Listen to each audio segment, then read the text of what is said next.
I played the game of my life. He is ranked 12 in the entire US. He is a world junior chess champion back in 2016. I played at 99% accuracy, and chess.com says my game rating was 3200 with a 3. His name is Jeffrey Zhang, and here's the game. I played e4, and then he played the Caracan defense, very famous opening.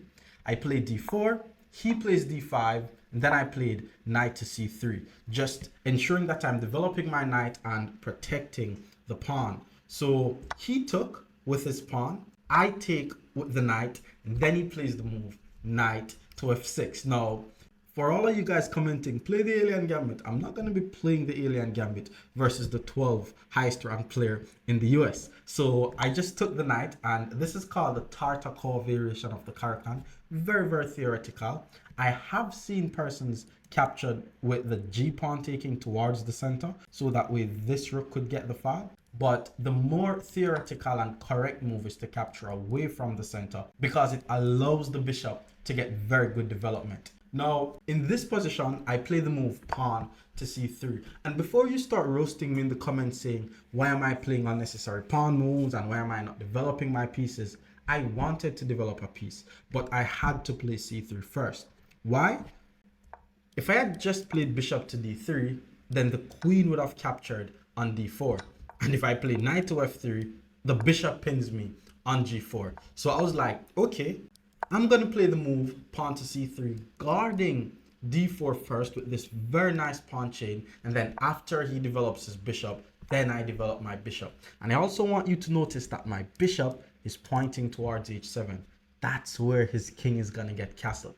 He castled his king, and then I played queen to c2. Now I have a battery pointing towards his h7 pawn because my queen and my bishop point towards h7. I'm attacking h7 2 times, and he didn't even protect h7. He played the move rook to e8 check, and you don't want to have your king in the center of the board when you're playing against a grandmaster. So I immediately developed my knight, block the check, keeping the threat on his h7 pawn, and then he plays pawn to h5. And by the way, I have recorded this game live, so right at the end of me explaining this, you can see me playing the game live against him. Here I castled my king just to ensure that my king is safe, and then he developed his knight to d7. Very thematic idea as well. Usually they want to develop their knight, put it on f8, then they develop the bishop, and usually the knight from f8 could go to g6. Now, in this position, I just developed my bishop to e3. You know, we're not doing anything fancy. We're just developing. And as I said, if you want to know if you played a good opening, this is what it should look like. Your 2 rooks on the back rank and your king. Nothing else. So here he plays h4. The guy's pushing pawns on the side that his king is on. Very, very aggressive. And then I played h3, doing the same. And again, before you start telling me why am I pushing pawns on the side that my king is on, if I had just played a regular move, well, let me get my rook on the open file, he was going to hit me with h3. And then if I take the pawn, my king is exposed. And if I play pawn to g3, I have light square weaknesses around my king. So I had to deal with that. So I played h3. He pulled his knight back to f8, so that way it opens this diagonal for his bishop. And then I just got my rook on the open file. And I also want you to notice that I'm putting my rook on the same line as his queen. This is not an open file, by the way. And he pulled his bishop back to c7, and this was where I got a bit scared, to be honest, because if he pulls his bishop back to c7, I'm sure you see exactly what he's trying to do. And I want you to pay attention to the amount of time on my clock. I have 2 minutes and 58 seconds on my clock right now. And then when I played my next move, which is rook to e1, I have 1 minute and 58 seconds on my clock. So I actually thought about rook to e1 for an entire minute before I make the move. And I want to give you a quiz. So obviously he wants to put his queen on d6, but I'm just following principles. To play good chess, you have to ensure that you move every single piece. So I move my rook to e1, and to my surprise, he did not play queen to d6. He plays bishop to e6. Now, you could always pause the video and try to solve what's the best move with queen to d6, but what I had to find was bishop to f4.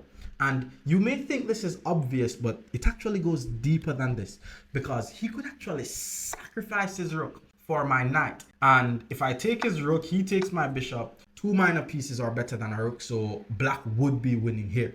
So in this position, I had to take his queen. He takes my queen, I take his bishop, and then he's winning a pawn. But what I actually saw was the fact that I could have actually hit him with rook to e8, and black is completely paralyzed. Because for one, this bishop is pinned, and two, I'm threatening to play bishop to d6, applying more pressure to his pinned knight. He didn't play queen to d6 though, he played bishop to e6. Now, after bishop to e6, I played pawn to c4 because I'm trying to charge in the center of the board with pawn to d5 in the future, and my knight on e2 is not really doing anything, so I'm just trying to create a good score for my knight. Here he plays rook to c8. He's just ensuring that he moves every single piece as well. And then I played knight to c3. Now my knight is on a better square, and that's when he decided to play the move queen to d6. Now I'm not able to play bishop to f4. So I was like, In this position though, I just played pawn to f4 because, there's no checkmate right here if I play pawn to f4. But then he plays bishop back to b8, which was actually a great move. And if you look on the evaluation bar, it is still in the middle. Nobody's making any blunders. White is just slightly better. But in this position, I play the move knight to e4. And by the way, if you want to get the most from this video, always just pause the video, guess the move that I play, and so on. Now, I'm attacking his queen, which means the queen has to move. I'm not gonna lie, I do not feel comfortable with the fact that his queen is on this diagonal. So I actually wanted to chase it away. But the guy was like, nope, I'm gonna keep my queen on the diagonal. And I was like, how am I gonna deal with this? So then I hit him with the move queen to f2. It reinforces my pawn on f4, and I'm attacking this weak pawn on h4. Very, very nice idea. And then in this position, my fellow viewers, have a look on the evaluation bar. Jeffrey Zhang played the move knight to g6, and then the bar just flies up in the air. Now, let me tell you guys what he saw. He was like, he's not gonna push this pawn because I have a bishop and a queen lining up towards h7. If he dares push that pawn, I'm gonna checkmate him. But then I actually looked on it and I was like, what if I still push the pawn, and then when his queen checks my king, I just run towards the center of the board? It was actually a very, very risky decision, but I decided to make it. I thought about it for 20 seconds, and I just forked both of his pieces. He checked my king on h2. It was a forcing move, so I immediately moved my king to f1, and now he has both of his pieces forked. He took on f5. I take back on f5. At this point, I'm just ahead by a piece against Jeffrey Zhang. So my heart was pumping up my chest. He checks my king. It's very important though that I play the move king to f2 in this position, because if I play king to e2, then his queen takes on g2. So I played king to f2. He plays the move bishop to g3, check. And then the evaluation bar went all the way up this time. But there's actually something that he saw further down the line, and I also saw it as well. Now let me show you what he saw.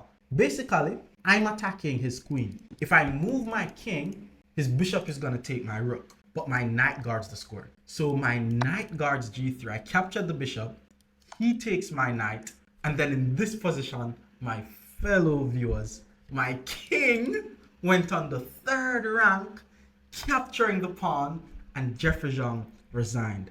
Why did he resign? Because the line that he saw did not work. And keep in mind, his queen is now just trapped on h1, and there's nothing he could do. And if he plays rook takes e3, which is a very, very nice idea, I'm actually able to take the rook, because once my rook takes and his queen takes my rook, my queen is attacking his unprotected rook. Now, I want you to watch the actual game that I played live so you can know exactly what I was thinking while playing the game. All right, we're playing against GM Jeffrey Zhang. Okay, I've met this kid already now. Okay, let's go e4. And he's playing a Caracan. We're going for the main line of the Caracan.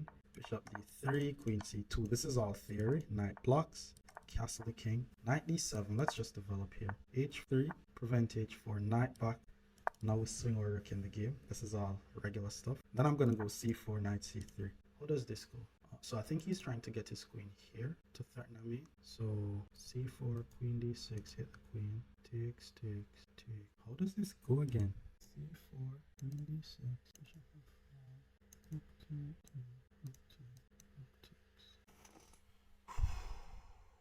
I forgot how to play this. Let's just go rook e1 though. And if queen d6, bishop f4, I'm just gonna go in it. Queen d6, bishop f4, takes the knight, take the queen, take the queen, take the bishop, take care. He didn't go for that.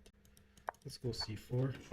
So he's getting his pieces in the game. Let me get my knight in the game. Queen d6 is still okay. Now at least I can play f4 and that should be fine. And then knight e4 to chase away the queen. I like queen f2 by the way, trying to win this pawn. Let's see what he does.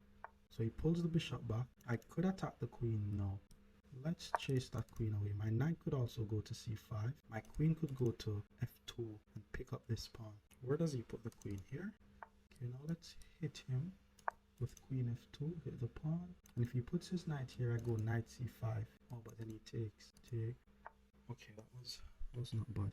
Okay, what if I push? And then he checks, I move. Yo, I'm gonna do it, bro. Like, if I go here, he takes. And that's weird. So let's go for this. At least it's winning me a piece. That's a fork. Now he's thinking, because my knight prevents anything from going to g3. And if he checks, I just need to move my king.